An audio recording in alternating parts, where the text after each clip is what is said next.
7.6.1. Om Namo Bhagavate Vasudevaya. Om Namo Bhagavate Vasudevaya. Om Namo Bhagavate Vasudevaya. Shri Prahlada Uvacha. Kumaramacharet Pragyo. Dhaman Bhagavatan Iha. Dilabang Manushang Janma. Tadjapradabam Artadam. Translation and purport by His Divine Grace. Om Vishnu Bad Padamahamsa Parivajakacarnja Astatarisadhashi Shrimadesi Bhakti Vadantatri Dandi Goswami Maharaj Prabhupada. Prahlada Maharaj said, one who is sufficiently intelligent should use the human form of body from the very beginning of life. In other words, from the tender age of childhood, to practice the activities of devotional service, giving up all other engagements.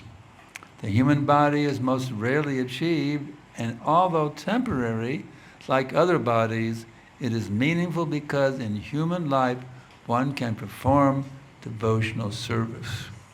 Even a slight amount of sincere devotional service can give one complete perfection. Purport. The whole purpose of Vedic civilization and of reading the Vedas is to attain the perfect stage of devotional service in the human form of life.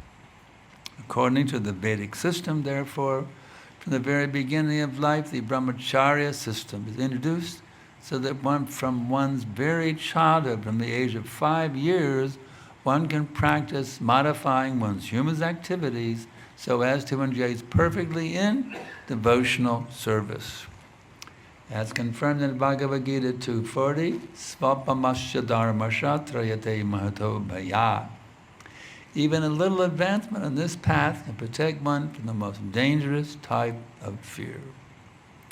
Modern civilization, not referring to the verdicts of Vedic literature, is so cruel to the members of human society. Instead of teaching the children to become brahmacharis, it teaches mothers to kill their children even in the womb on the plea of curbing the increase of population. And if by chance a child is saved, he is educated only for sense gratification. Gradually throughout the entire world, human society is losing interest in the perfection of life. Indeed, many are living like cats and dogs, spoiling the duration of their human lives by actually preparing to transmigrate again to the degraded species among the 8,400,000 forms of life. The Krishna consciousness movement is anxious to serve human society by teaching people to perform devotional service, which can save a human being from being degraded again to animal life. As already stated by Prahlada Maharaj, Bhagavat Dharma consists of Shravanam, Kirtanam, Vishnu, Smadanam, Padasevanam, Archanam, Vadanam, Dasham, Sakyamatna Nivedanam, Bhagavatam 7.5.23. In all the schools, colleges, and universities, and at home, all children and youths should be taught to hear about the Supreme Personality of Godhead. In other words, they should be taught to hear the instructions of Bhagavad Gita, to put them into practice in their lives, and thus to become strong in devotional service, free from fear of being degraded to animal life. Following Bhagavad Dharma has been made extremely easy in this age of Kali. The Shastra says, Harinama, Harinama, Harinama iva kevalam, Kalo nasteva, nasteva, nasteva gatiranyata. Says Yadu 7.21. One need only chant the Hare Krishna Maha Mantra. Everyone engaged in the practice of chanting the Hare Krishna Maha Mantra will be completely cleansed from the core of his heart and will be saved from the cycle of birth and death. Thank you, Prabhupada, for giving us this wonderful wisdom. Vandeham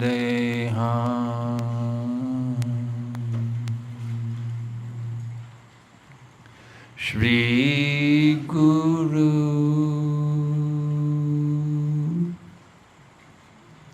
Shri Datam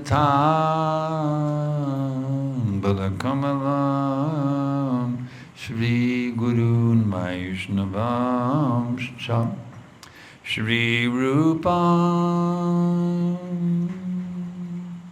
Sagrajatam Sahagana Raghunathan Vitam Tam Sajiva Sadaitam Savadutam Parijana Sahitam Krishna Chaitanya Deva Shri Radha Krishna Padam Sahagana Lalita Shri Vishakam Vitam Sham Namah Vishnu Padaya Krishna Preshtaya Bhutale Srimati Bhakti Vedanta Svamaniti Namine Namaste Sarasvate Devi Gauravani Pracharine Nirvishesha Shunyavadi Paschatya Deshatarine. How much we're indebted to Srila Prabhupada and to Prahlada Maharaja for kindly giving us this knowledge, this wisdom. By hearing from the bona fide spiritual master, we can understand what is my actual duty. It's not just a matter of duty, it's a matter of reconnecting with our actual natures. You see? This is a scientific process. It's not some military organization you have to fall in, do your duty. That's there, but there's a purpose for falling in and doing our duty. It's not just to be a member of some cult. This is a process of knowing who you are and being who you are. Actually, we are not these material bodies. We're eternal spiritual beings, qualitatively one with the Supreme Personality of Godhead. What is the nature of Krishna? What does Brahmaji say? Ishvaraha Paramaha Krishnaha Satchidananda Vigraha Anadir Adir Govinda Sarva Karana Karanam. Krishna, who is known as Govinda, is the Supreme Godhead. He has an eternal form filled of bliss and knowledge. He has no origin. He is the origin of all, and he is indeed the cause of all causes. So what does that tell us about us? Well, look at the ocean. What is the chemical composition of the ocean? And take one drop of ocean water also. You take one drop of ocean water, it's qualitatively one, isn't it? You analyze the chemical composition of the entire ocean. This percentage of that chemical, this percentage of that chemical, etc., etc., etc., and you analyze the chemical composition of the drop. You decide the same percentages. So the drop of water is qualitatively one with the ocean. Quantitatively it's different, but qualitatively the same. So we can understand what is our natures, my dear Prabhus and Madhajis. We can understand our actual natures. As Krishna is eternal, full of bliss and knowledge, we are also eternal, full of bliss and knowledge. Satchidananda Vigraha. As Krishna has form, sorry Mayavadis, Krishna has form, we also have form, you see. Well, is this my form? No. Are you your car? No. We sometimes misidentify with the car. Oh, you hit me. Somebody here that stops and comes ramming in the back of you. You hit me. But he hit you. No, he hit your car. He didn't hit you. You understand? So we also tend to think, me, I, me, and mine. You see. But this is not me. This is simply a covering or a uniform, a costume I'm wearing. Now I'm wearing a male costume, a female costume, an Indian, American, Malaysian, whatever costume.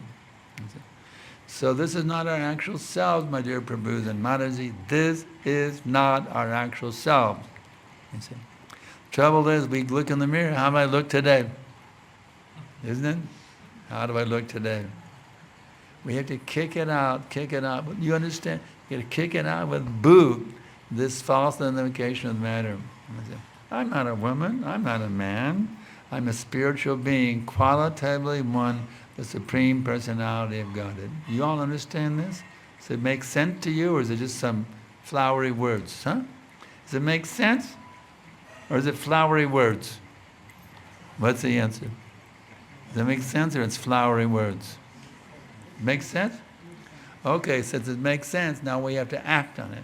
If this is, you understand this is actual knowledge, then, keep this point clearly, in order for knowledge to become realized, instead of just theoretical, you have to apply the knowledge. You see.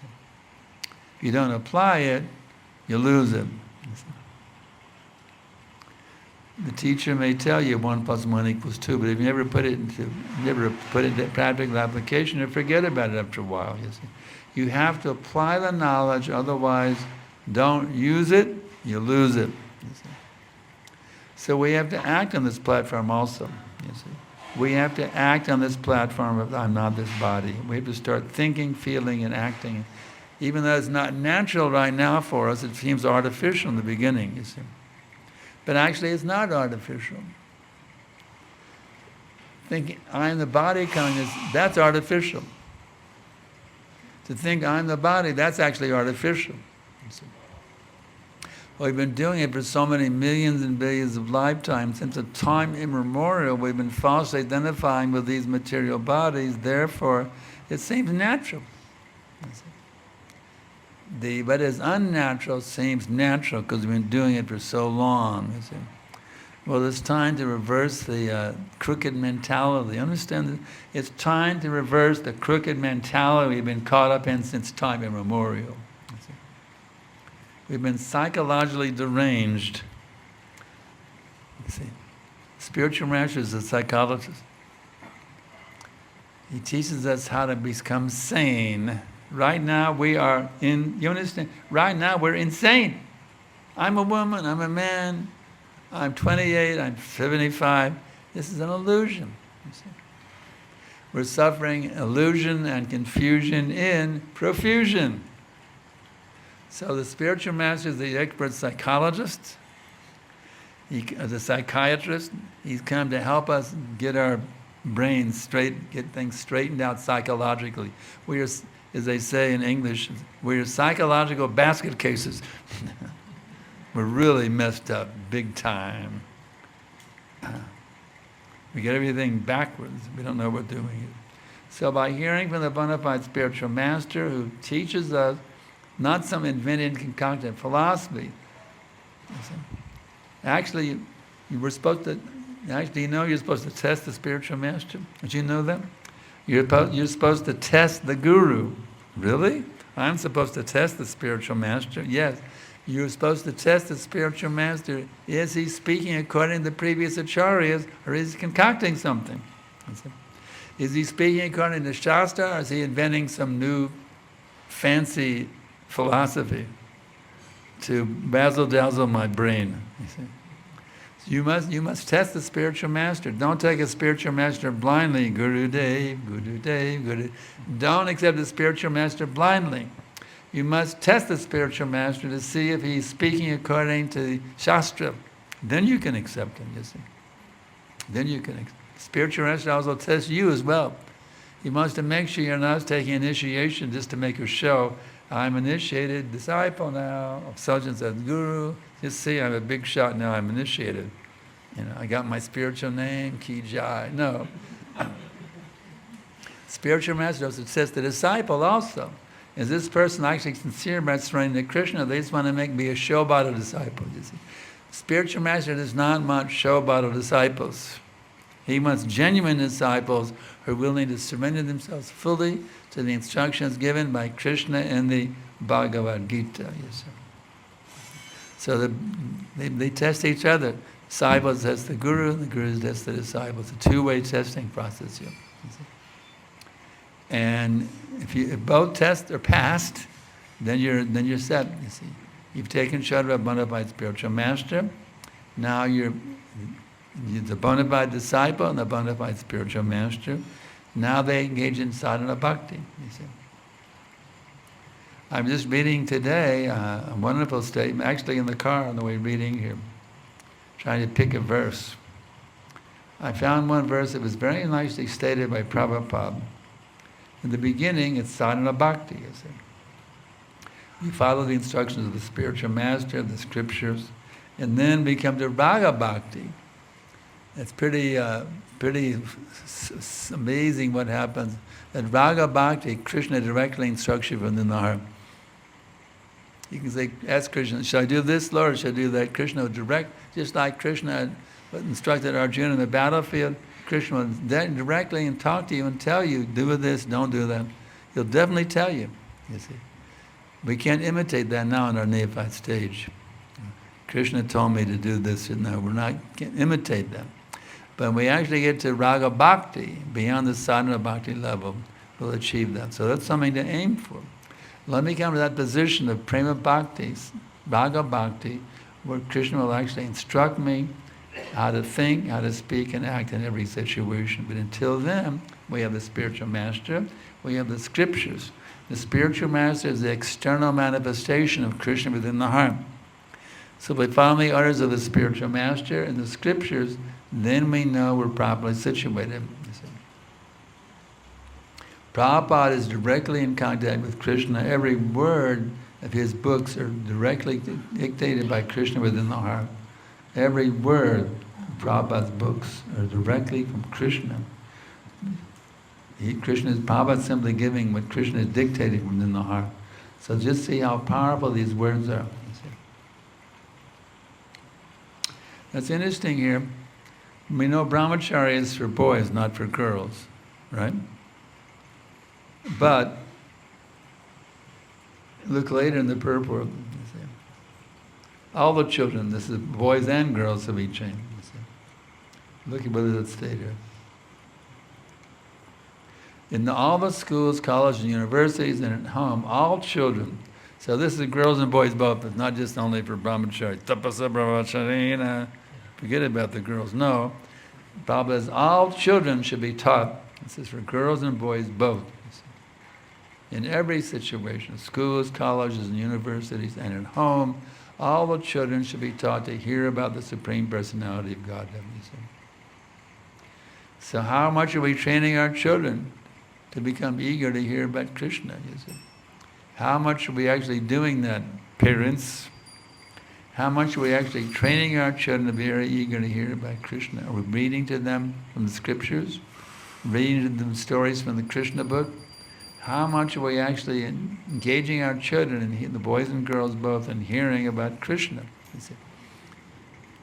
If you're a little bit lazy, just give them a smartphone and let them space out on the smartphone. That's suicidal. You're killing your children, you see. You have to engage your children in hearing about Krishna. The name, the fame, the forms, the pastime, the entourage, the paraphernalia, all of these things, everything about Krishna is wonderful, you see. So we focus on training our children properly. Guess what? That helps us to be properly situated as well. So let's make Krishna the center in our homes, in all of our relationships, you see. Let us always make Krishna the center, not my way or the highway, is it? What does Krishna want? How does Krishna want me to think? How does Krishna want me to speak? How does Krishna want me to act? At home, in the workplace, in the commute, in every situation, 24/7, am I thinking, speaking, and acting in a way that will please Krishna? You see? What's that called? There's a name for that. You know what it's called? Anybody know what the name of it is? Krishna consciousness. What's the name of our movement? The International Society for Krishna consciousness. And what does that mean? The members are supposed to be Krishna conscious. Otherwise it's not ISKCON, it's miskam. Missing Krishna. So we are ISKCON, isn't it? So let's actually be ISKCON by always being conscious of Krishna in every situation. Krishna is not a myth. Krishna is a real person. He's actually within every atom, between every atom also. You can't ever get away from Krishna. You can forget him, but you can never leave him, you see. Krishna is present in your heart. He's present everywhere. Whether you're in India or Kuala Lumpur, it doesn't matter. Krishna is fully present everywhere. So we have to learn how to connect with an amazing person who stands on the bank of Keshi Ghat playing the fifth note on his flute. You see. You learn how to connect with that person, Murli Manohar. How to connect with that Murli Manohar.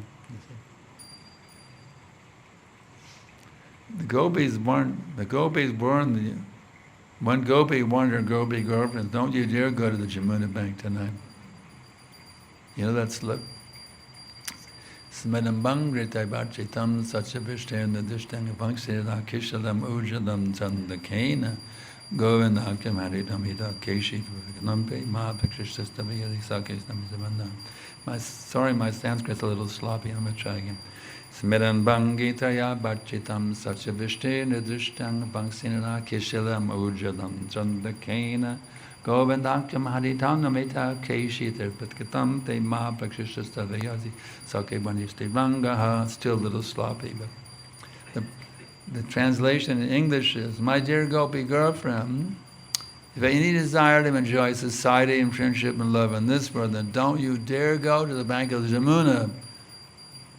If you do go there, you'll find this boy, Krishna Govinda, he's placing his flute to his lips, which are like newly blossomed twigs. He's casting sidelong glances, and he's placing his flute to his lips, and his transcendental body, bending in three places, is very beautifully illuminated by the moonlight in the sky. Don't you dare go there. What that girl go to that gopi do? She immediately ran. Oh, a beautiful boy on the Jamuna bank. Let me check this out. They all went running. Oh, just see that beautiful boy. And he's playing his float playing is so enchanting. He chants, even the demigods have swoon in ecstasy hearing Krishna's flute. There's nobody, even the Beatles can't touch Krishna mania when he plays that flute. Everybody is ecstatic to hear that flute, you see. Especially the fifth note. The fifth note is especially sweet. Radharani especially like that fifth note. You know the fifth note on the flute? I'm not a flute player, I don't know, but the fifth note. But Radharani really liked the fifth note. It's especially sweet. So let us learn how to taste that sweetness of Krishna. Let us not remain on the neophyte platform just mechanically chanting Hare Krishna, Krishna Krishna, Hare Hare, Hare Rama, Rama. Not mechanically. Let us dive into Nama Ras. You see. Let us go beyond Nama Parad to Nama Ras, Shuddhanam. There's three stages: Nama Parad, Nama Bash, and Shuddhanam. Nama Bash is in the middle, you see. At even that middle position, we can get liberated. You're sincerely trying to get free from offenses. But let's keep working. Get them out, get them out, get them out, get those offenses out, you see. To blaspheme or criticize devotees who have dedicated their lives for propagating the holy name. Consider the names of the demigods to be equal to or independent of the name of Lord Vishnu. You see, to disobey the order of the spiritual master. To blaspheme the Vedic literature or literature in pursuance of the Vedic version. Consider the glories of the holy name to be imagination, to give some interpretation of the holy name, to commit sinful activities on the strength of the holy name. Consider the chanting of Hare Krishna be a ritualistic activity for fruitive gain. To instruct the holy name, the glories of the holy name, the people are not qualified to hear about it yet. They're still caught up in materialism. Intend to not have complete faith in the chanting of the holy names and to maintain material attachments in spite of having understood so many instructions on this matter. Also, it's not good to be inattentive as well. If we can work on getting rid of these nonsense aparads, nam-aparads, out of our chanting, then we can enter that realm where chanting is unlimitedly enchanting. Well, 24 hours a day is not enough. Why Brahmaji only give me 24 hours in a day? What is it Brahmaji's fault? He only gave me 24 hours a day for chanting. You see. That is out there. That's called nama ruchi. Where there's so much nectar in the name, we just don't even want to stop. You see. 16, 32, 64. I remember Papa told us, that time was 50 years ago, there's people in Vrindavan, I don't know if it's still true, but 50 years ago, probably there's people in Vrindavan chanting 120 rounds every day. 50 years ago, there was people chanting 120 rounds every day in Vrindavan, you see. So let's enter into that mood of Krishna, the Krishna mood. Krishna's activities, his teachings, everything. Vrindavan Krishna, Kurukshetra Krishna, it's all absolute.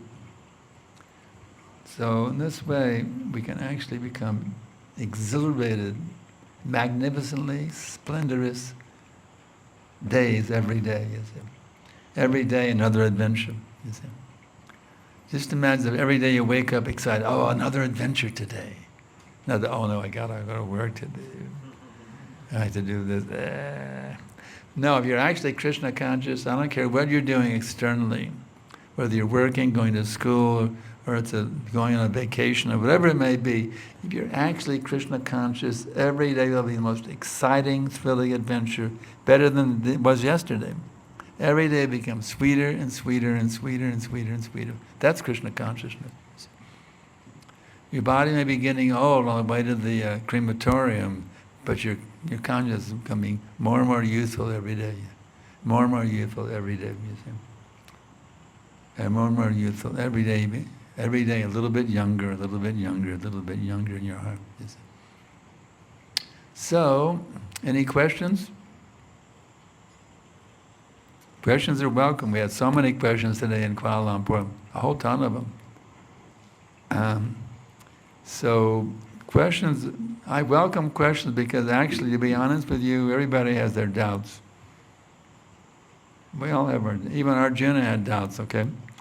So he asked Krishna to destroy the doubts. So we all are like Arjuna. We have all of us have our doubts. So I encourage everybody to speak up. If you have something, you have a doubt about the process, you have a doubt about ISKCON, if something you don't understand about the philosophy, I'm here to help you. Yes?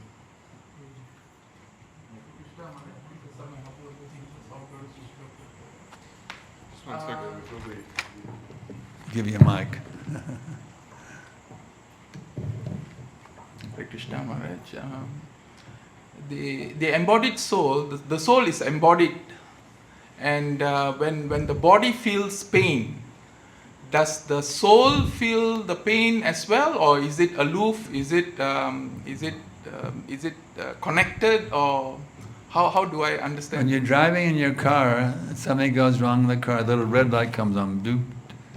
A little warning light comes on in your car. Do you actually feel, is it physically felt or just psychologically felt? Psychological. A red light. Yeah, so the soul doesn't, it's a warning.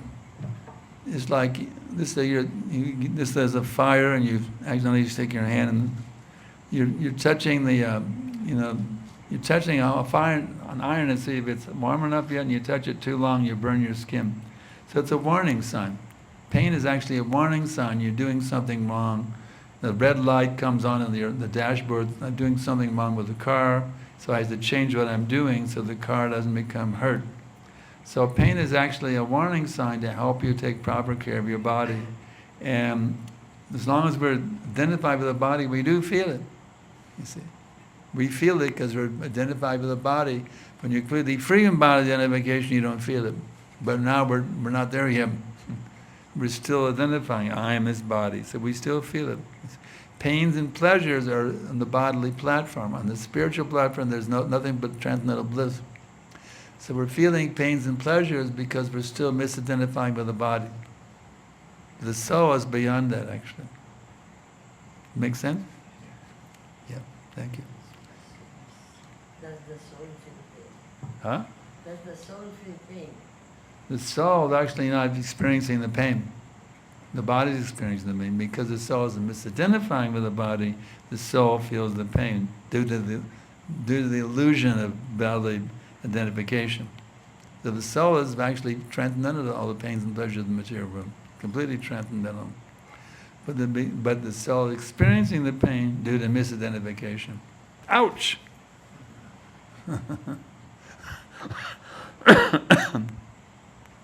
Anything else? Or that's it, finished. We have devotees on the internet also, tuned in. If they have any questions, they're welcome to unmute themselves and ask the question.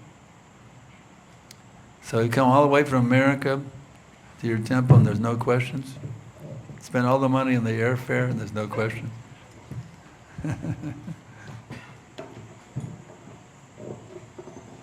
Hare Krishna, Srila Gurudev. Prabhupada writes in this purport, the first paragraph, to attain perfect stage of devotional service. So the question is, how to understand the perfect stage of devotional service? How to understand that when we have attained that? Spiritual perfection means you're totally in love with Krishna. It's described actually in the teachings of Lord Chaitanya. Prabhupada gives these 6 symptoms of full surrender. One is, you accept everything that's favorable devotional service. 2, you reject everything that is unfavorable devotional service. You firmly believe in Lord's protection in every situation. You feel exclusively dependent on the mercy of the Lord. You have no interest separate from the interest of the Lord, and you always feel yourself meek and humble. That's perfectional stage. Those 6 items given in the teachings of Lord Chaitanya. Those 6 things, you see. You have nothing interest from Krishna, no self-interest. Your only interest is what Krishna's interests are. That's your only interest, nothing else. You have no separate thing from Krishna's interest. You're separate as a person, but your desires are completely in sync with Krishna's desires. There's no any slight deviation. Ki Jai. So how to get there? That's sadhana bhakti. You get initiation, the bona fide spiritual master. You try to always please your spiritual master with your every thought, word, and deed in all times, places, and circumstances. And Krishna sees, oh, this person is sincere. He's serving my representative very sincerely, so let me bless him. Let me bless him with this awakening of love within the heart. Anything else? What about the ladies? The Madhajis? Huh? Question back here? Oh, little boy, who is it? Can I elaborate on this question? The first question, whether the soul feel pain. Prabhupada wants to elaborate. Oh, okay. Is that okay? Yeah. The soul feel pain as long as you identify that you are the body. Just like Prabhupada gives the example of this, your shirt. If your shirt is torn or ripped off, do the body feel pain? No. No. Nor the soul feel pain. But if you identify yourself with the kurta, then you will feel, oh, my shirt got cold, I am ripped off, that pain will come.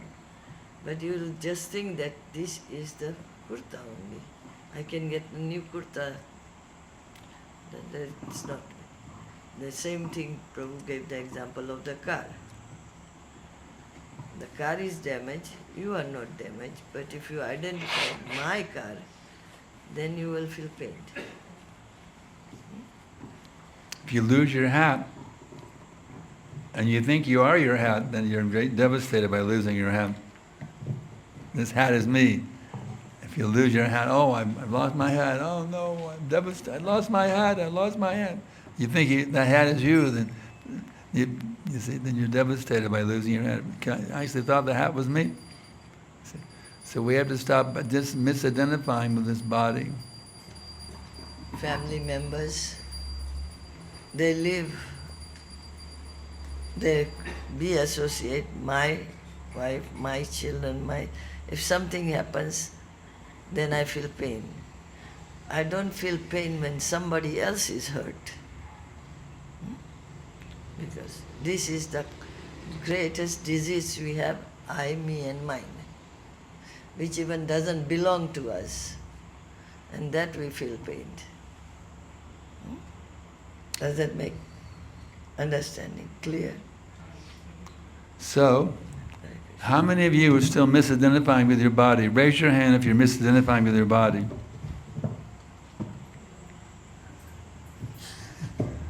How many of you are completely free from bodily misidentification? Anybody fully liberated? So it's good you recognize the illusion. You see. The first way to get cured is recognize your disease. If I think I'm not sick, if I think I'm healthy, I won't go to the doctor. The first thing, recognize you have a disease, you see. If you recognize, yes, I am diseased by bodily consciousness, then you don't have to do something. I have to go to the spiritual master, the doctor. So you have to go to the spiritual master to get cured of this sickness called bodily consciousness. So that I'm very happy with you all here at ISKCON Klang. All of you have recognized you're in a diseased state. So now you can know, I have to go to the bona fide spiritual master, the bona fide scriptures, so I can understand how to get free from my disease condition. Not difficult, simply requires practice. Devotional service is simple for the simple and difficult for the crooked. You just make that endeavor, Hare Krishna, Krishna Krishna, Hare Hare, Hare Rama, Rama Rama, Hare Hare, and the magic will happen. Every syllable is Krishna himself. Krishna, Hare. That Hare is Radharani, you know. Radharani is very kind. You know what Prabhupada told us on Radhashtami one time? He said that Radharani is more kind than Krishna. So you pray to Radharani, my dear Radharani, please tell about me to your Krishna. And Krishna will think, oh, Radharani is recommending this person. You see, Radharani is recommending this person. So we pray, actually, that's why you go Hare first. We're first begging the mercy of Radharani because she's the woman's nature is more soft than the masculine nature, you see. So we're praying first to Radharani's mercy. And then she can tell us about her, tell about us to her Krishna. In this way, by chanting Hare Krishna mantra, we're first getting Radharani's mercy, and that's helping us to connect with Krishna. And one thing we recognize, question? Okay. Yes. Hare Krishna, Hi. Gurudev. How could one realize that he's advancing in devotional service? How could one realize he's advancing in devotional service? Yeah. That's thanks, a very nice question. How can one recognize he's advancing in devotional service? When your desire for sense gratification is going away. You see. We have lust, anger, greed, madness, illusion, and envy. When those things are going away, we know we're making advancement. We're not interested anymore with the material sense gratification. You see, we're becoming more and more detached. We're getting more pleasure from Krishna conscious activities, and we're becoming more and more distasteful of non-Krishna conscious activities. That's a very nice sign of our progress. Does that make sense to you? That's it. We should broadcast Hare Krishna mantra like that all over the world. All over the whole world. There should be Hare Krishna chanting over the whole world. So that's our goal. We're going to make these Muslims Krishna conscious. Prabhupada said everybody will be chanting. He predicted in his arrival poem, everybody will be chanting Hare Krishna. Prabhupada predicted it's going to happen. So I'm sure it will happen someday. But you know how it's going to happen? According to our own purity. Because the more we're actually convinced ourselves that conviction is contagious disease, quote unquote. The more we are convinced, the more that others will be convinced by our association, you see. Association is a very powerful thing. The more you are convinced, the more others will be convinced. It's like Prabhupada was completely convinced that Krishna is the Supreme Personality of God and we should surrender to Him. And he was all alone in New York City with no disciples at all. And no money at all either. He would sell a few books to kids, barely get something to eat. Can you imagine how stirred it was of Prabhupada in New York? Because of Prabhupada's conviction and his loving feeling, sharing the mercy of Krishna with those hippie boys and girls, they said, oh, Swamiji, you must really be into something. Let me check this out. There's a Swami in the neighborhood. They went around the hippie neighborhood. Oh, there's a Swami in the neighborhood. So I was still going to check out this Swami. And his conviction was so strong. And they saw he's not making up anything. He's speaking according to Scripture. So this must be genuine. He's not inventing something. So they were seeing Prabhupada's conviction, his authoritative, repeating the previous acharyas, and his very compassionate dealing. These hippie boys and girls, they said, let's serve Prabhupada. He was so enlivened by him. They said, let's serve him, let's help him, let's assist him in this mission. So the same vibration, the same power, the same potency can be in us too. If we see what Prabhupada's example was and try to be proper representatives of Srila Prabhupada wherever we go, then the magic can happen. The magic can happen. It was one person all alone, you see. One person all alone with no money. And so many people came to him, became his followers, you see. So let us become like Prabhupada, really convinced and very merciful, always trying to give the mercy, give the mercy, give the mercy. And the insider secret is, the more you give the mercy, the more you get the mercy. You'll be surprised. Let me be kind by trying to give Krishna everywhere I go, to everybody I meet. Let me try to be always try to share Krishna, you see. Whatever I can do let me be loving and kind to everyone and try to attract them to this reciprocal relationship called Krishna consciousness. You'd be surprised what can happen. If you try to, always in the mood of giving loving mercy to everyone, try to help them. Even there was an insect in Hawaii, and Prabhupada said, Grindadas is very grossed out. Ooh. Prabhupada said, chant to the poor creature. Some insect. Prabhupada told her to chant to the insect, to bless the insect with the holy name. So how much we should be in the mood of giving love and kindness to all creatures, whether it's an ant, a dog, a human being, whoever. What can I do to help this person awaken their Krishna consciousness? You see? This is called love. It's genuine love. Giving Krishna, giving Krishna, giving Krishna. That is actual love. Anything else? Anything else? Here's something.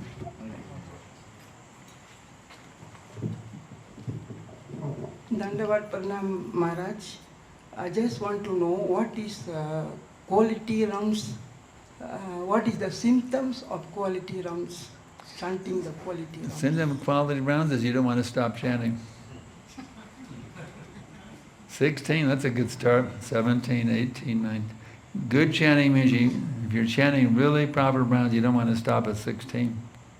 You just want to keep going and going and going and going. That's good. That's symbol of good chanting. But for us neophytes, we're not really there, isn't it? Oh, good, I got my round done. Keep jog. Right? But you're really properly situated. You like to keep going and going and going, going deeper, deeper into the ocean of nectar. So, our time is almost a little bit over time. I'll squeeze in one last question before we head out to Australia. This is your chance. I'm squeezing in one last question before we head out to Australia. Take advantage while you can. Otherwise, we'll say, Haribol, and we'll head out. Get ready to go to Australia tomorrow morning. Any one last question? No questions? Are you dullards or what?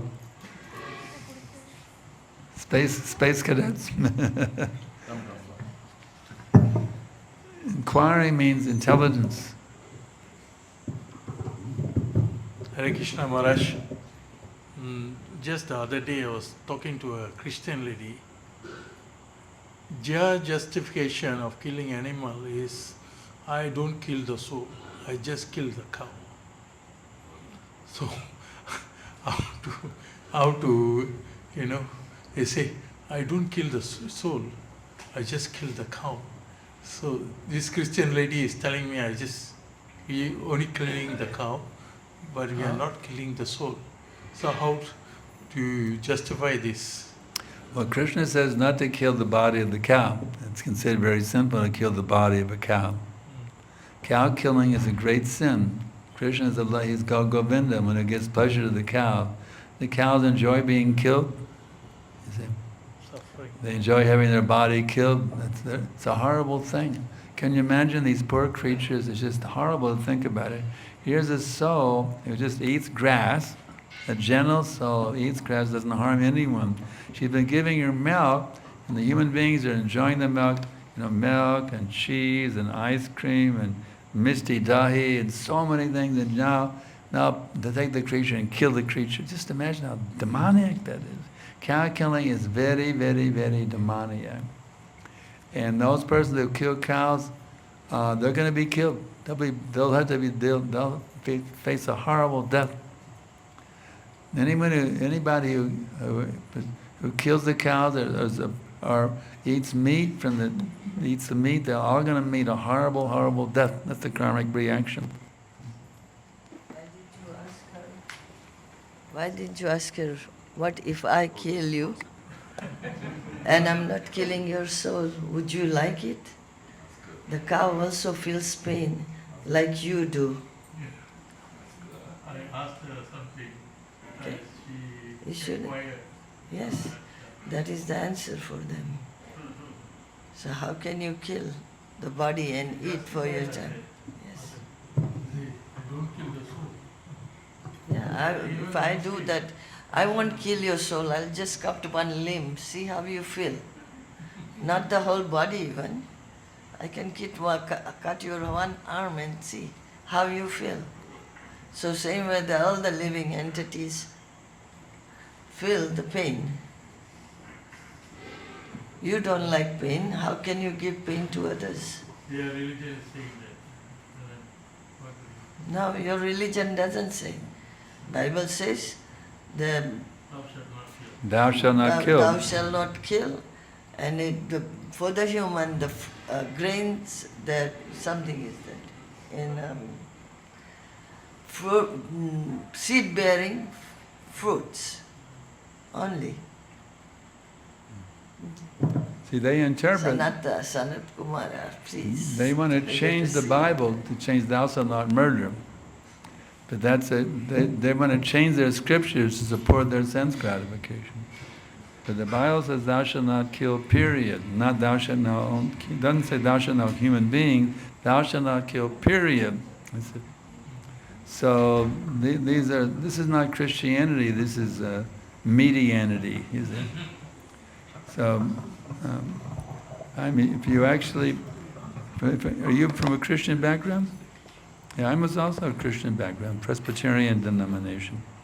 So I knew Jesus was a self-realized soul, and I wanted to be like Jesus, so I studied the Bible to see how to become like Jesus, and Jesus says, Father, not my will, but thy will be done.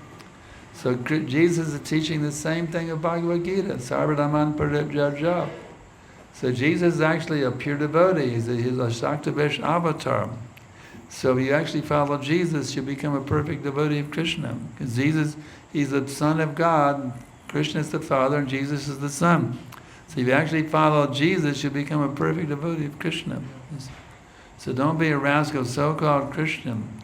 They serve meat in the church. I remember they have meat dinners on every Wednesday night. They get a meat dinner. The so-called Christian. This is not Christianity. This is bogus. So we don't follow the so-called Christians. They're not Christians. We're the real Christians, actually. Devotees are the best Christians in the world. We're the best Muslim, the best Sikhs, the best Jains, the best Jews, everything. Devotees are the best. Because the perfection of religion is fully surrender to the will of God, and you do that, you become the best of all religions. That's a fact. Another thing is, if you give pain to others, you will get the pain back. You don't So, who will get this garland tonight, David? Who gets the garland tonight?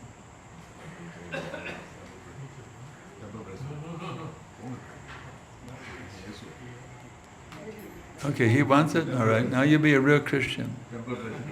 Be a real bugger. Bend your head down. He's the All temple further. president. Okay, there we go. Okay. He's the temple president. Okay. He's the temple president.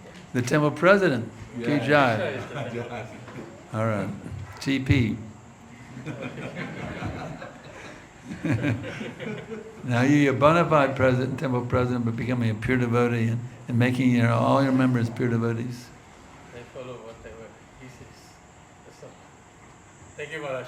Hare Krishna. Thank you. So if anybody wants to further training from me, you go on to www.joincourse.com, and I'll give you some instructions every day on your mobile device, your computer or mobile phone. www.joincourse.com. Put your name and email address, and I'll give you some instructions every day in your email. Okay, we'll stop here. Thank you very much. Hare Krishna.